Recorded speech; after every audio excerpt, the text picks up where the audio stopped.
Welcome back to Poorly Educated Today in the News, where the world woke up, checked the headlines, and immediately tried to crawl back under the porch. We got missiles, markets, medical alerts, and a White House that somehow found time to turn crisis management into a county fair with better lawyers. So grab your coffee, check your gas tank, and keep one eye on the sky, because today's news looks like somebody shook a snow globe full of hornets. Segment 1. Ceasefire with a limp. The big story is the Middle East ceasefire doing what most cheap lawn chairs do at a family reunion, folding under pressure while everybody acts shocked. Israel and Iran were supposed to be cooling down after that April pause, but now we are back to missiles, airstrikes, warnings, and leaders saying, "Everybody stop," while still holding the lighter fluid. Israeli strikes around Beirut lit the fuse. Iran fired ballistic missiles back at Israeli military targets, and then Israel answered with strikes inside Iran, like two neighbors settling a fence dispute with roofing nails and fireworks. The Houthis also jumped back in from Yemen, threatening Israeli-linked shipping in the Red Sea, because apparently this war needed a maritime side quest. The grounded part is simple. Every new strike makes a deal harder. Every retaliation creates a new excuse. And every limited operation starts sounding like the pregame show for something unlimited. President Donald Trump is publicly telling both sides to stop shooting, which is a fine message. Except the region is behaving like a bar fight where the bouncer is still taking bets. Israel says it is defending itself. Iran says it is responding. The proxies say they are helping. And the rest of the world is standing there holding a gas receipt like it just got subpoenaed. Once the missiles start messing with oil routes, suddenly the war is not just over there. It is sitting in your driveway wearing your work boots. Segment 2. The Strait of Hormuz gets a toll booth. Now Iran has reportedly turned the Strait of Hormuz into the world's angriest toll road. And that is bad news because this is not some gravel lane behind a bait shop. Around a fifth of global oil supply moves through that choke point. So when somebody starts squeezing it, the entire planet hears its wallet make a noise like a raccoon caught in a dryer vent. Charging ships huge fees to pass through is economic warfare dressed up like a parking garage receipt. Some vessels may decide paying is cheaper than waiting around, while insurance costs and war risks pile up like unpaid medical bills, which makes pirates look at Iran and say, "Dang, y'all got a billing department?" The market reaction was exactly what you would expect when oil prices jump and investors remember the global economy is built on boats, fuel, chips, and prayers. Brent crude pushed higher, tech stocks got smacked. South Korea's market took a nasty dive, and the AI boom suddenly looked less like the future and more like a barn full of servers begging for cheaper electricity. That is the thing about fancy technology. It still needs power, shipping, minerals, and calm oceans, which means it is only as futuristic as the diesel truck bringing parts to the warehouse. Folks were promised artificial intelligence would revolutionize everything, but nobody said it could be spooked by a tanker invoice. So now regular people are wondering why a fight across the ocean costs $40 more at the pump. Segment 3.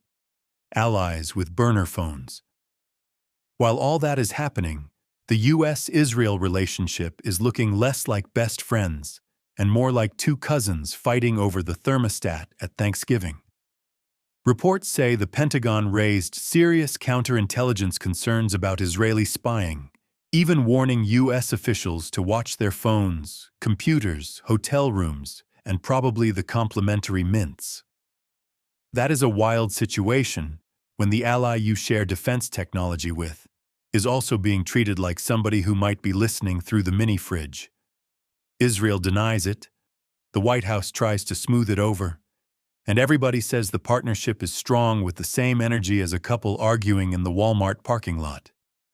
At the same time, the Trump administration is pushing a quick nuclear deal with Iran, reportedly using technical experts and a short-term agreement to get the crisis under control before it chews through the summer.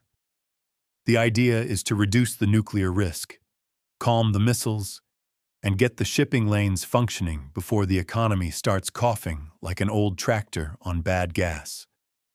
But Israel does not trust Iran. Iran does not trust the United States.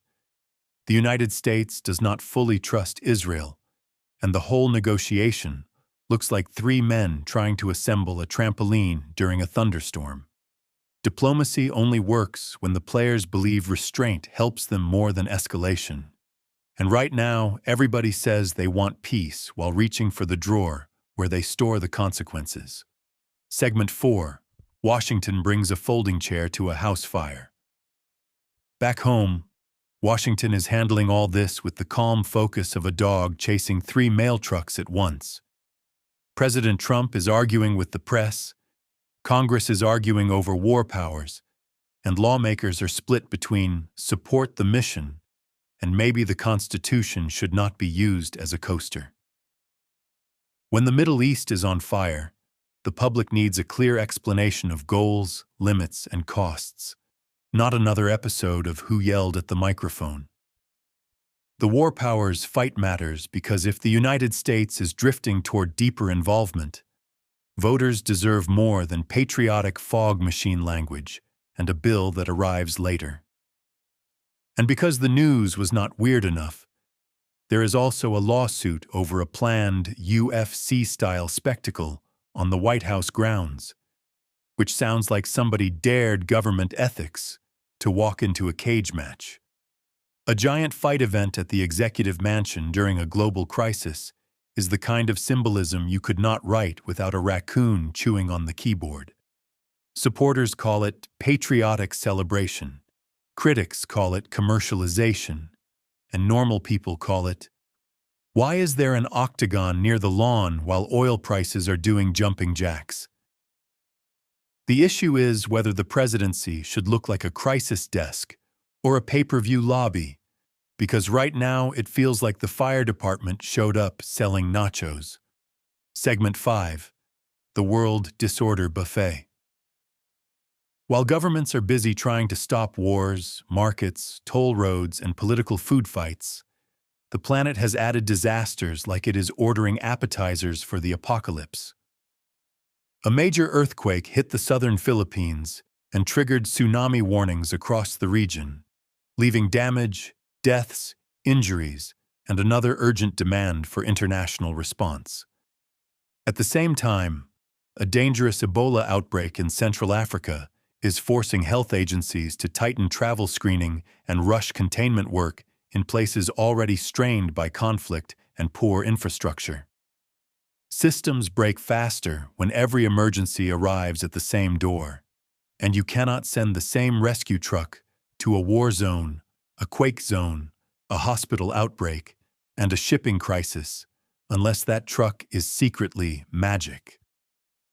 This is why the phrase world disorder fits a little too good, like a cheap hat on a sweaty uncle. The United States is trying to project strength overseas while fighting itself at home. The markets are pretending to be rational while panicking over oil and AI. And regular families are decoding the headlines by looking at grocery prices and saying, "Yep, something stupid happened again." The connective tissue is stress. Stressed alliances, stressed supply chains, stressed hospitals, stressed voters, and a stressed economy that reacts to every missile like it got bit by a copperhead. None of these stories live in separate boxes anymore, because war hits oil, oil hits inflation, inflation hits politics, politics hits diplomacy, and diplomacy limps back into war wearing one shoe. In conclusion, today's news is basically a warning light blinking on the dashboard, while the driver insists the truck has character. The Middle East is wobbling, Shipping routes are turning into ransom lanes. Markets are sweating through their good shirt. Washington is arguing with itself, and the rest of the world is stacking emergencies like firewood before a storm. The serious lesson is that chaos costs money, trust, time, and sometimes lives.